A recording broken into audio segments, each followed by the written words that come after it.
Welcome to the Modern Medicine Movement Podcast with Dr. Thomas Hemingway.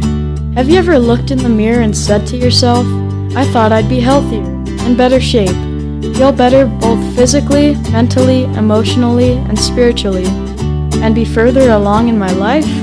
If so, come on this journey with my dad as he explores all things health and wellness from a holistic medical perspective, even as a classically trained physician.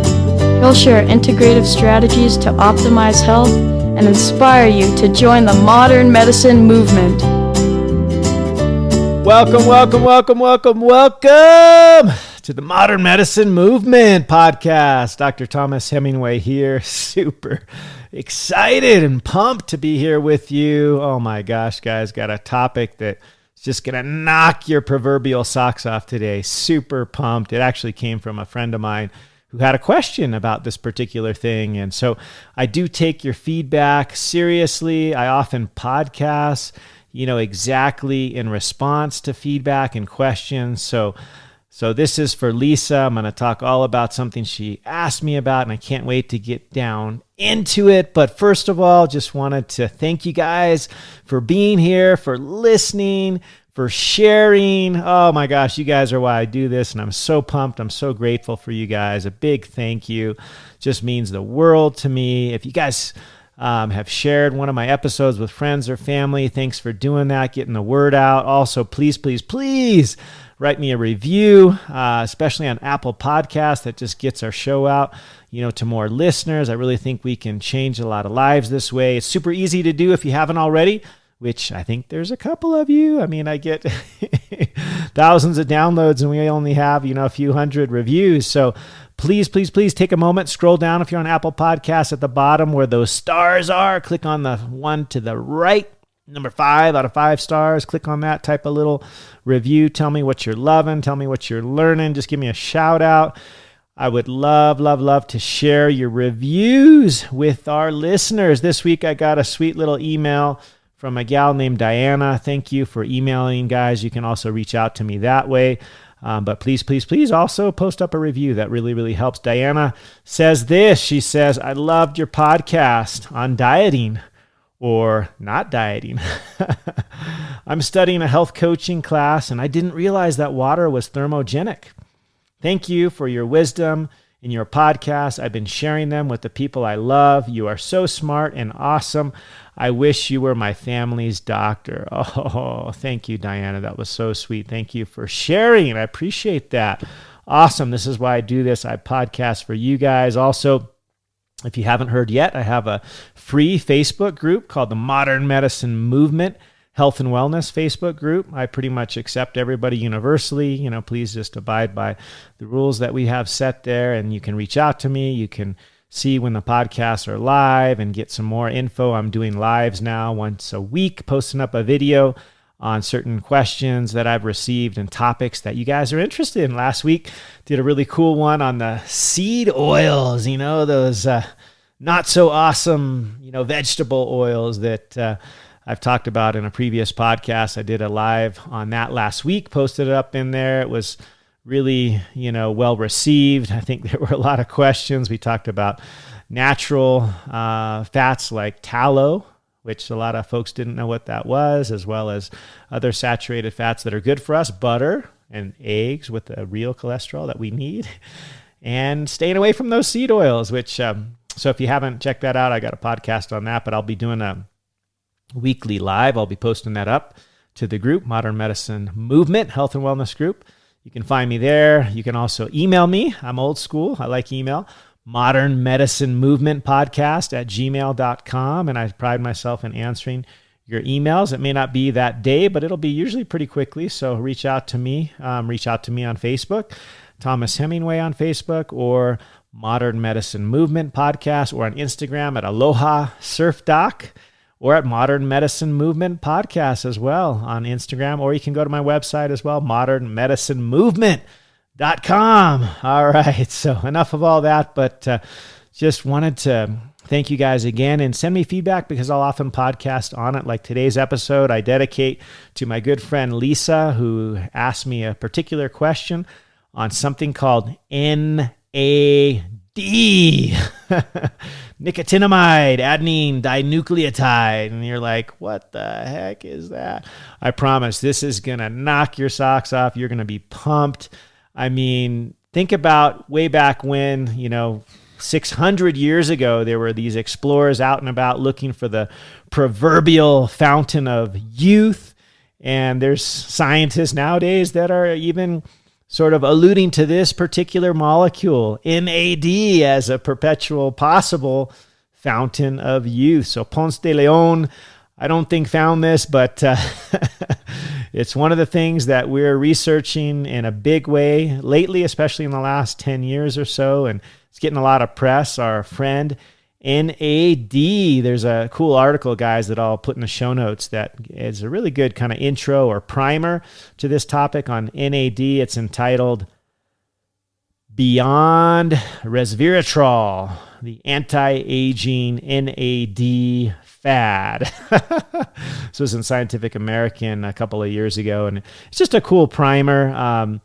There's much more on this topic in the last 5 or 6 years now, so there's even more out there. But it was kind of at the beginning of this new influx of lots of new science, lots of new data. A lot of you guys have heard of Dr. Sinclair out of Harvard, who, really shares the resveratrol anti-aging benefits, and also he is one that has researched NAD as well, and the two go together like the hand in the glove, and I think we can benefit from both of them. And we'll talk about how we can do that in this podcast. So super pumped. If you guys have ever, watched little children, for example, I got a 3-year-old, little beautiful 3-year-old who is plumb full of energy, like legit all day long. Most notably, for whatever reason, the closer it gets to bedtime, she seems to be bouncing off the walls, just full of energy, running, jumping, running across, jumping up and down off the couch, with her other sister. They just play and wrestle. They tend to get more active right at bedtime for whatever reason. I'm kind of on a slow fade, as the evening goes along, and these two beautiful girls are like just getting started. And probably one of the reasons is because they are plumb full of NAD. Once again, NAD is nicotinamide adenine dinucleotide. You don't have to remember that. We'll just call it NAD. We'll talk all about it. I'm going to give you a little bit of the nerdy science, not too much, but just enough to, get you, your whistles wet, so to speak. So this all makes a little bit more sense. And we can't talk about NAD without talking about mitochondria. I've talked about this in a previous couple of podcasts on metabolism, but as we've learned, and as you have learned, I'm sure, in high school science class, the mitochondria within each and every cell are the powerhouses. They are the main source of energy. They've been around for billions of years, and one of the theories of aging has to do with mitochondria sort of fading and dissipating and working less well as we age, because we've seen that the mitochondria as we age tend to decay. We tend to get less of them, and they just don't work as well as they once did. And so NAD, what it is it's sort of like, let's say, the linchpin, if you will, of this whole energy metabolism. And it is responsible for lots and lots of important reactions in the body, primarily in the mitochondria, this cellular powerhouse or the power plant of the cell, so to speak, that generates all this energy. NAD is critical, super important in those processes with manufacturing the energy source that we've talked about before, the ATP, adenosine triphosphate. NAD is a cofactor there in those enzymatic processes that is so important. Like I said, this kind of got popular a few years back. Harvard's David Sinclair produced a paper, I think in about 2013, talked about resveratrol, talked about NAD, it's anti-aging. In those, I think, studies, they were looking at mice and the mitochondria, and they found that when they gave these mice NAD, these quote unquote elderly mice, they were able to see within about a week's time with NAD supplementation that their muscles went from this elderly kind of sarcopenic, weak state into youthful muscles in basically 1 week of NAD therapy. It's pretty amazing. And that was from one of the NAD precursors called NMN for short, nicotinamide mononucleotide. And we'll talk about that here in a second. So NAD, we'll just abbreviate it as such, comes from what's called nicotinamide riboside, or NR. And the levels of NAD in our body basically are responsible in large part for our energy levels, our cellular energy, as well as aging. So we're going to talk a lot about today energy. Like, who doesn't want more of that? Who doesn't want more of that energy that we see, like with my young children that run around and bounce off the walls all day long? Who doesn't want to be able to do that? And who doesn't want to, avoid some of the aging issues? Who wants to stay young and youthful right up until our time comes? Why not? So NAD is so important in both of those things. And younger people tend to have, guess what? More NAD. In fact, I don't know, guys, the magic number that has been reported in several studies is around 40. Yeah. After 40, we tend to kind of go, woo, a little bit decline in our NAD levels. And by 60, a lot of the research suggests we are at 1/2 or 50% of our NAD levels if we're not doing things to boost that with lots of both important whole foods, supplementation, other activities like exercise and good sleep. We'll talk more about that later, but we can be down to 1/2 of our energy levels with respect to NAD at 60. Holy crap. I'm getting close to 50 here, and I want to have all that NAD that I had in my 20s and 30s and be the youthful guy that I want to be, for a long, long time. So this is going to be a good podcast for all of us to see not only how we can boost our energy levels through optimizing our NAD, as well as the anti-aging benefits as well. So super, super important because it declines after 40. So, oh my gosh, let's get into it. So as I mentioned, NAD stands for nicotinamide adenine dinucleotide. It's found in all of our cells. It's an important molecule. It's a precursor and a cofactor in lots of enzymatic reactions. You might hear, some people talk about NAD, NAD plus, NADH. There's these different forms, which don't get too lost in that. It's all kind of the same molecule with or without a hydrogen attached to it. If it's NAD plus, it's basically lost its hydrogen and the 2 electrons associated with that. So it's a NAD plus molecule. If it's NADH, it's gained 2 electrons, and then it can transfer those throughout the molecular biochemical processes in the mitochondria to make energy, like to be able to make ATP, the so-called electron transport chain, if you will. NAD is super important in what's called the redox reactions there. So don't get too stuck in the weeds of all that. Just know that NAD can become NADH when it's loaded up with that hydrogen ion and the electrons associated with it, and it can transfer that energy, if you will, through the electrons and the electron transport chain of the mitochondria, and then it just gets replenished and it goes through this cycle. So NAD, NADH, depending on whether it has that hydrogen and the 2 electrons with it or not, is what we're going to be talking about throughout this podcast. So anyway, we want to be able to get more NAD, right? Because we're starting to lose it after age 40.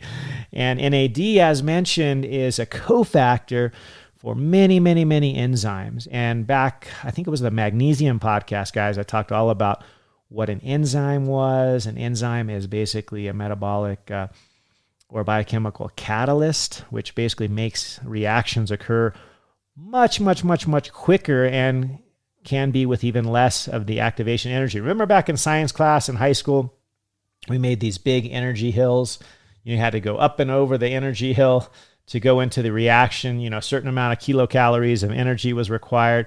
Or you could make that reaction happen at a lower energy level and much quicker if you had a catalyst. A catalyst would be like, say you have this energy hill here, and instead of going all the way up the mountain and back down, you can go through the mountain via a tunnel, which could be the catalyst. And so these cofactors like NAD and like magnesium that I podcasted all about several months ago, they basically can speed up a lot of important enzymatic reactions in the body, which is super, super, super, super important. So these enzymes are proteins, right? And we got so many thousands and thousands of them in our body. Each catalyzes a certain biological reaction. And then you can have coenzymes like the NAD or the magnesium that work with these enzymes, and they bond to them temporarily, covalent bonds. They can transfer electrons. They can help catalyze these chemical reactions. Here's one just to give you an example. NAD with the enzyme ATP, remember that energy molecule, the energy currency of the cell, energy in the form of ATP. The molecule, or I should say the enzyme that makes that is called ATP synthase, right? Kind of like synthesize, ATP synthase. And NAD acts as a cofactor there. So it helps to be able to transfer the electrons to be able to make ATP. And so this coenzyme can basically be a little helper in these enzymatic reactions, dropping off the electrons. In this case, with ATP synthase, it can make the energy of the cell, or the ATP, with NAD helping out. So super, super important molecule, NAD. Oh my gosh, it's in every cell of our body, and we can make it. We can make it ourselves. We make this stuff. But there's things that we do, not so healthy lifestyle choices maybe, that can deplete it. Also, just aging in and of itself can deplete it.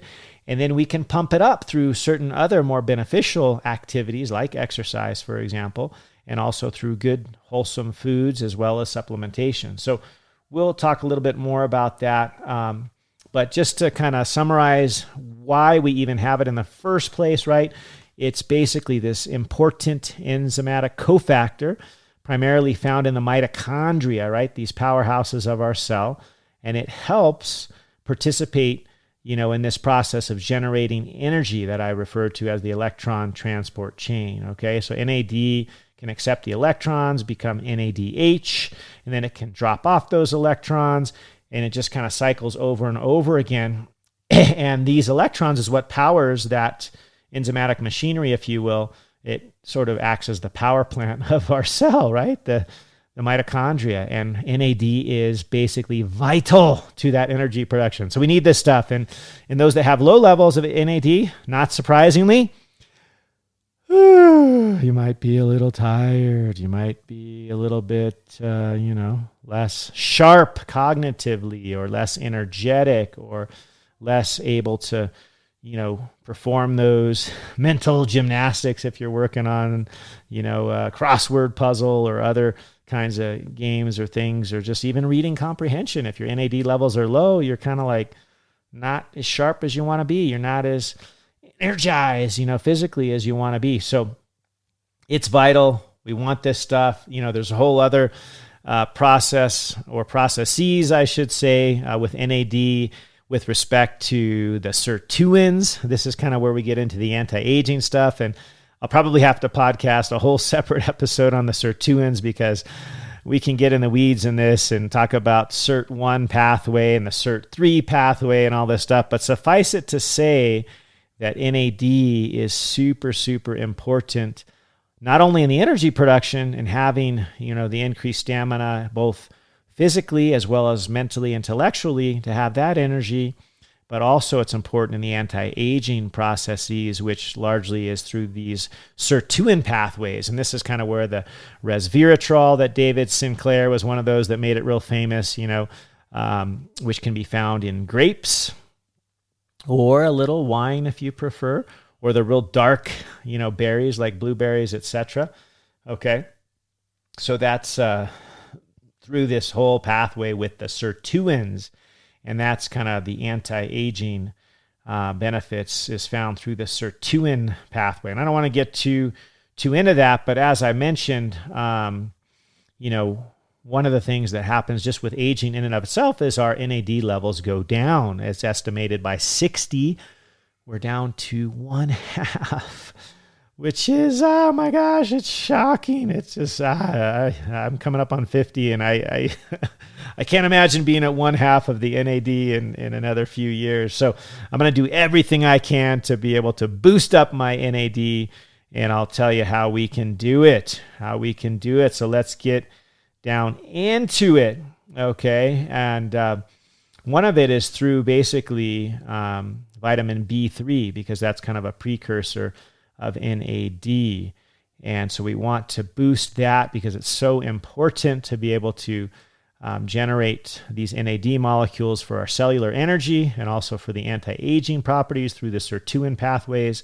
And so boosting up our vitamin B3 is important, and we can do that either via supplementation, although that vitamin, commonly known as niacin, is not super well tolerated. I actually took it for a while, and I didn't like how it made, it just makes you kind of turn red and kind of flush and almost like you're having a fever. And this is real common. It doesn't happen to everybody, but it happened to me. So I actually stopped taking the B3 in the niacin form, and then I take it in a different form that doesn't give me that reaction, the so-called the flushing, which is not awesome. And then I do everything I can to get maximal sources through my diet, as well as through other cool activities like exercise. So let's talk a little bit about some of these physiological things that we can do to boost up, or things that we can avoid that might decline or diminish our NAD supplies. And what's interesting, this is so remember how I said David Sinclair from Harvard, he popularized what's called resveratrol. Happens to be in red wine, but it's also in the grapes, the dark grapes and blueberries. And so, everybody jumps on this as a reason, right, to drink wine every day. And so there is some benefit there, but there's also, don't drink too much, because there's a counterproductive effect of the alcohol in the wine on NAD, because the way that alcohol is metabolized in the body, it needs NAD as a cofactor there, as the enzymes like alcohol dehydrogenase and others, to basically break down the alcohol. And so you actually use up your NAD stores by metabolizing the very alcohol that also has that resveratrol in it. So my personal preference, I'm not a drinker, and I get my resveratrol through the dark berries like blueberries and grapes and things, and you can also get it as a supplement. But if you do get it from red wine, that's cool, but just don't drink too much of it, because then it's being counterproductive, because you actually deplete your NAD stores through the metabolism of alcohol. So be a little careful with your alcohol consumption, as it will use up your NAD, okay? NAD is so important for metabolism, guys, for both fats as well as carbs, because it helps get the energy out of them. And so the way to naturally boost our NAD to be able to help with our metabolism is a couple of ways, like through exercise, for example. So super important, if we do exercise, we actually stimulate the production of NAD. It increases it. This is moderate exercise. If we do like super vigorous, long distance running, just too much exercise, we can actually overdo it, because of course very strenuous exercise can actually require lots of the NAD for the energy and the muscle recovery later. And so we can actually overdo it with too much exercise. So it's another one of the Goldilocks phenomena, right? Too much, not awesome. Too little, maybe not enough, but moderate, sort of this holy grail of what I like to call, or my wife likes to refer to as the 6 for 6 movement, maybe 20 to 30 minutes of exercise. Moderate exercise daily is kind of that sweet spot. So that's kind of what I recommend, is that daily, or at least 6 days a week of moderate exercise, and that's going to increase the production of NAD, right? Isn't that counterintuitive? So you can get that production up, you can have more energy. Exercise, as many of you know that do it, actually invigorates you. It energizes you until you get to the point of, if you're, running, ultra marathons and things that can deplete you. And I'm not saying you can't run those things, but you just don't want to run them every day. Anyway, as an aside, I'm reading a super cool book. I think many of you guys probably know about. It's called Born to Run, and it talks about this Tarahumara tribe in Mexico that's just really elite athletes, and the way that they did it was through training and through awesome diet.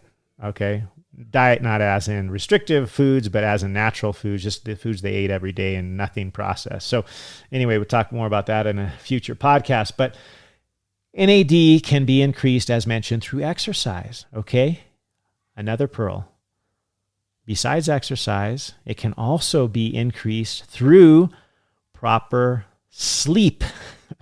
Sleeping is so stinking important. That's why I did a whole podcast on circadian rhythm and sleep, because that can optimize our NAD production through, that typically recommended 7 to 8 hours of sleep per night. And so I go with 7 because 8 for a lot of people, including me, is kind of tough. I can't always get 8 hours of sleep. I mean, that's the goal, but I think 7's a good kind of cutoff because it really will help invigorate us, rejuvenate us through producing more NAD, as well as it can keep us mentally sharp and clear, because it's the whole 7 or 8 hours that our brains have this sort of flushing, this kind of removal of all the metabolic waste, and this whole process of kind of the cleanup crew that comes in and revitalizes our brain through flushing out all of the days,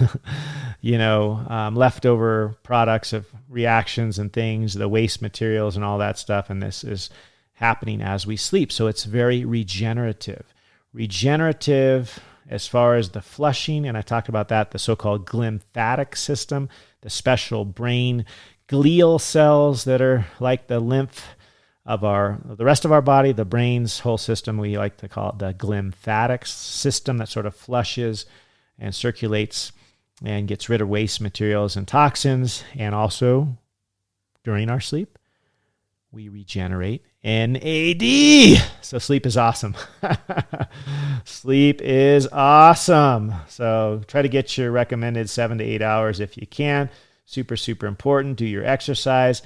Sunlight is good for vitamin D, D3 especially, right? The active form, but not too much sunlight. So usually I recommend, about 30 minutes a day if you can, but don't do hours and hours, because that actually will damage some of our cells, right? Sunlight has ultraviolet radiation, so too much radiation is not a good thing. Once again, it's a Goldilocks thing. Too much, not awesome. Too little, not enough. That sweet spot, maybe around 20, 30 minutes a day of sunlight, is awesome because it stimulates the production of vitamin D, D3 specifically, and too much will cause some cellular damage from the ultraviolet radiation, which NAD then gets consumed, or it gets used up to help repair that cellular damage. Remember, NAD is crucial for the anti-aging benefits, and what it does is it's basically helping to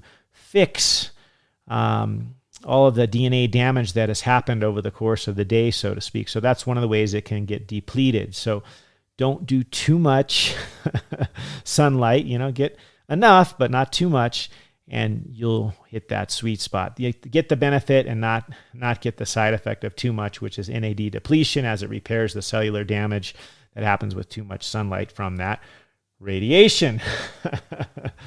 Oh my gosh. See, too little, not good. Too much, not good. You got to hit that sweet spot with exercise, with sunlight. Also, fasting.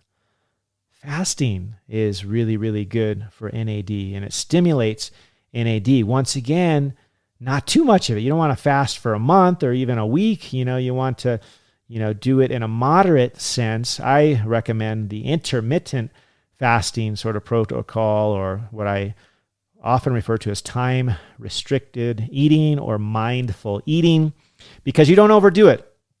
you don't overdo it. So if you want more on intermittent fasting or just fasting and its benefits, I talked all about it in a previous podcast. We talk about the increased brain-derived neurotrophic factor that helps with our mind, helps with our memory, our brain, decreases the aging process through fasting. It's a really potent stimulus for NAD production, but not too much. Too much is not good either, because too much will deplete your NAD. And so fasting definitely increases your NAD levels. It also improves the sirtuins and their levels, and it's been found to slow the aging process as long as we don't overdo it. So intermittent fasting or time-restricted eating, or what my friend Barbie refers to as mindful eating. And I love that because we're purposefully focusing on having sort of a mindful window of when we're eating, and then we take a break. Because just as in our brains need a break at night with sleep, our bodies, our digestive tracts, our systems need a break from food as well. And this is where traditional exercise science and nutrition, sorry guys, you've got it all wrong. This eat every 2 to 3 hours, eat all day long, and maybe just take a few hour window while you're sleeping, 6, 8 hours, whatever. That's the only time of day that you don't eat. That's not enough. You should broaden that window of not eating and narrow your feeding window, and this will be much more helpful for your metabolic health to decrease insulin resistance. If you want more on this, listen to my podcast with Ben Bickman. We talked all about that and the importance of narrowing that window, the time-restricted feeding, intermittent fasting, whatever you want to call it. Super important for your metabolic health and as an anti-aging benefit by increasing both NAD and the sirtuins. So isn't that cool? Super cool. I just find that fascinating. Then we get to food. Food is one of my favorite, guys. If any of you know me, you know I love, love, love to eat good food. In fact, we're coming up on dinner time tonight. I can't wait to eat. Oh, we're going to have amazing, amazing fresh food that we're grilling up. And you want to know what I'm eating? All right, I'll let you in on it. Tonight, tri-tip, Brussels sprouts, and oh my gosh, an amazing avocado salad. That's what I'm having for dinner tonight. A little bit of watermelon for dessert. So everything fresh, natural, and oh my gosh. Anyway, I digress. But the foods that you can get increased NAD from, let me just tell you a few of them, are things like milk. Dairy milk, either cow milk, goat milk, has a good source of riboside nicotinamide, which is one of the precursors for NAD. So cow's milk, as long as you're not, lactose sensitive, can be helpful for establishing and improving your NAD levels, right? I drink milk. I still do. I also like the almond and the nut milks, but you don't get the NAD in the same way there. This is from an animal source. So if you like dairy and you can tolerate it, NAD can be increased that way through milk. Fish, here's one of my favorites. I love, love, love, love fish. Fish and other protein meats have NAD. So fish, especially the fatty fish, salmon, mackerel, ahi tuna, great sources of NAD. Mushrooms, I love, love, love mushrooms, guys. And actually, I didn't know all the nuances of mushrooms, and I still don't. I'm not a mushroom connoisseur. I can't go to the wild and pick mushrooms without having to look it up in a book because I don't want to get sick. Maybe some of you are super savvy with mushrooms, and that's fantastic because mushrooms have a lot of benefits. But what's interesting is, let's say you go to the store and you buy, the little small white mushrooms, okay? And those, we often use in salads, or my kids and I like to throw it on our pizza. And then there's kind of like a mid-range size, and these are all variations of the same species called Agaricus Bisporus, okay? And this includes the little white ones, little white button ones, so to speak, the kind of medium-sized ones, the cremini, which is a good medium size because it boosts the NAD levels. And then you got the big ones called the portobellos. And these are basically all the same mushroom at different stages of life. They're the same mushroom type, But as they get bigger, they go from these small little white buttons to the cremini, which is where you maximize the NAD. So try to get that one if you want to boost your NAD. And then up to the portobellos, those big giant ones that we use in cooking.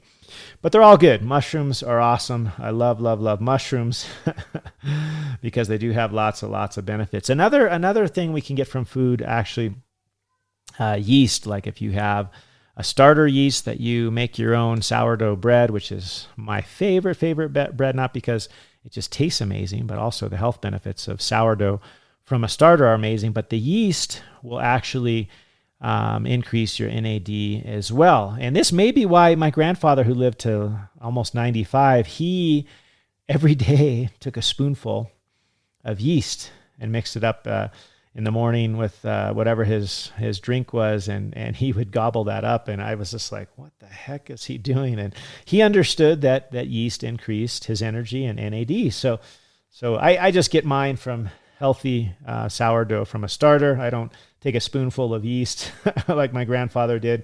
I don't know. I just don't do it that way. But then we can also get NAD from several of the green veggies. I, as many of you know, love veggies as much as I love meat. Like I said, tonight I'm having tri-tip with Brussels sprouts. Oh, and avocado. Well, avocado is a fruit, but anyway, I love my greens. And Brussels, I love, love, love them. But green vegetables like asparagus tends to have a good amount. Peas can have this as well, increase NAD. So the green vegetables. Also, as I said, if you get the natural whole grain that is unprocessed, there's NAD in there as well. You don't want to have the ultra processed flours and things. They're not going to have much nutrients. But if you can get the whole grain, like I got friends who just take the wheat itself without any processing, and they throw it in a Vitamix blender. Like, thanks, Cher, for this little tip. Holy crap. Like, I didn't know you could do this. I thought you had to have a wheat grinder. But if you got a potent, powerful blender like I do, you can throw wheat in there and just grind the heck out of it. And then you got your whole wheat. And then you add your starter, and you can make bread with the natural ingredients without all this bleaching, without all this industrialized processing. And guess what? You can increase your NAD that way. How cool is that? All right. And another thing with food, I mentioned the alcohol portion. If you're doing red wine to get the resveratrol or the cardiovascular benefits, just don't overdo it, because too much alcohol, of course, will deplete your NAD, okay? Another thing that'll increase it are the nut butters, also avocados, the healthy fats. They're really good to increase NAD as well. Meats, as I mentioned, we talked about fish a little bit, but also beef, organ meat. Oh, amazing for NAD. You can even get it from the protein in chicken, but just try. Chicken's a hard one. I actually don't eat much chicken personally because it's hard to get well-sourced chicken.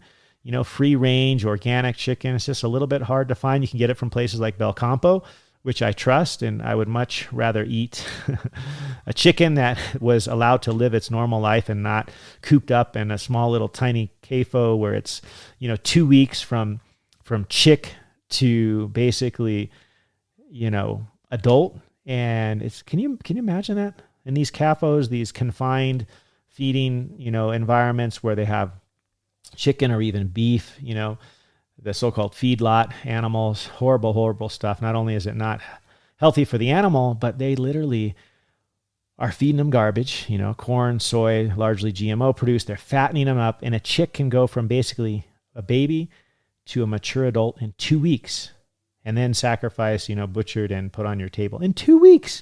But if you get the chicken from like Belcampo, for example, that are allowed to graze and free range in the fields and so on, it takes 10 weeks. So like 5 times the time to get to be mature and adult and ready for market. So it's going to cost more, right? 5 times the length of time.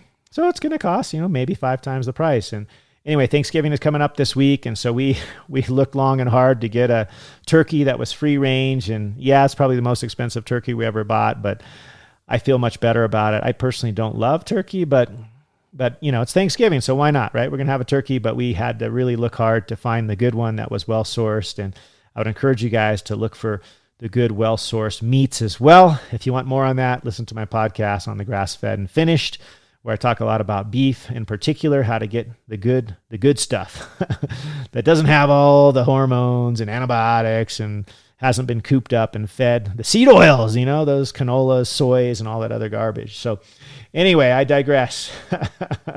We talked a little bit about milk, eggs, also a great source, fish, the mushrooms, the vegetables. The other one I wanted to bring up is fermented foods. Any of you like kimchi? Any Hawaiian folks out there? Or sauerkraut? These are great because these fermentation processes elevate NAD. Yeah. So another reason I can tell my wife, this is another healthy reason I eat kimchi, which she doesn't like, but that's cool. I like it. And it boosts my NAD, also helps with my microbiome, right? Because it's got all the healthy microflora there, which helps my GI tract stay healthy. And so these are the things in your diet you want to pay attention to. And I'll put this in the show notes. If you're driving, please don't stop and try to take notes, or don't try to take notes on the fly or whatever. Just listen, and I'll put it in the show notes. But these healthy foods can increase your NAD levels, coupled with those behavioral modifiable things like exercise, good sleep, right? Those are awesome. I love those too, right? Awesome. The appropriate amount of vitamin D from the sun, not too much, not too little. The fasting that we talked about, intermittent fasting, time-restricted eating, mindful eating, those things can help maximize it. And also, if you just can't get enough through all these mechanisms, there's, of course, NAD supplements out there.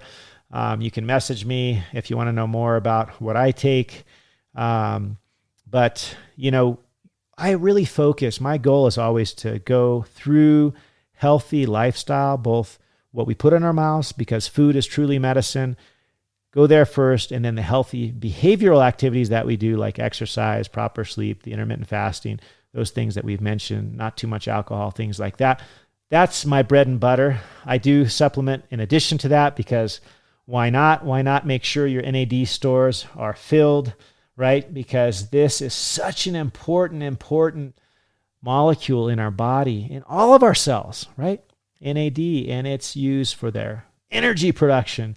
So we can run around and bounce off the walls like our 2 and 3 year olds. And then the anti-aging benefits through the sirtuins. And I should just podcast a whole thing on that because it's super interesting, the whole sirtuin issues and the resveratrol coupled with the NAD, all these enzymatic processes that we can take advantage of through both supplementation as well as the activities I've mentioned, like my very favorite, right? Vitamin M for movement. There's just so much of these things to learn and just glean and benefit from and improve our lives. And so this week when you're eating your Thanksgiving dinner, do so in moderation. Most of all, enjoy your friends and family, whoever you're spending it with, that special time. And make sure to do a little vitamin M as well if you can. The movement, vitamin D if you're in a place you can get some, and vitamin N, my next favorite, the nature. And make sure you're getting good sleep because as you do these things, your energy will increase. I promise. So next time you're looking at these little 2-year-olds, 3-year-olds running around like I see every single day, just full of energy, we can think, hey, I want the NAD that they have. I don't want to get down to half of my supply at age 60, which is sort of the path of least resistance if we do nothing. But what I'm here to tell you guys is you can change this. You can make a difference. There's so much that you can do through the activities we talked about: proper sleep, proper diet, what we put in our mouth. Food is medicine. Proper exercise, vitamin M, movement, not too much alcohol, not too long of fasting, but mindful eating or intermittent fasting. All these things we can do. We can increase our NAD. And I'm so pumped because if any of you know me, I'm super active. And so I'm going to be focusing on these things even more than ever. And can't wait to share more of that with you in future episodes of the anti-aging and the sirtuins and all that, because it's so stinking fascinating. But I didn't want to get too much in the weeds on this podcast right before Thanksgiving. Just wanted to give you a little primer and get you guys pumped about how you can increase your energy. do it naturally through NAD. So thanks, guys. Thanks again for listening. Please share alike. Give me a review on Apple Podcasts. Love to see those 5 stars coming and your comments. Thank you and aloha.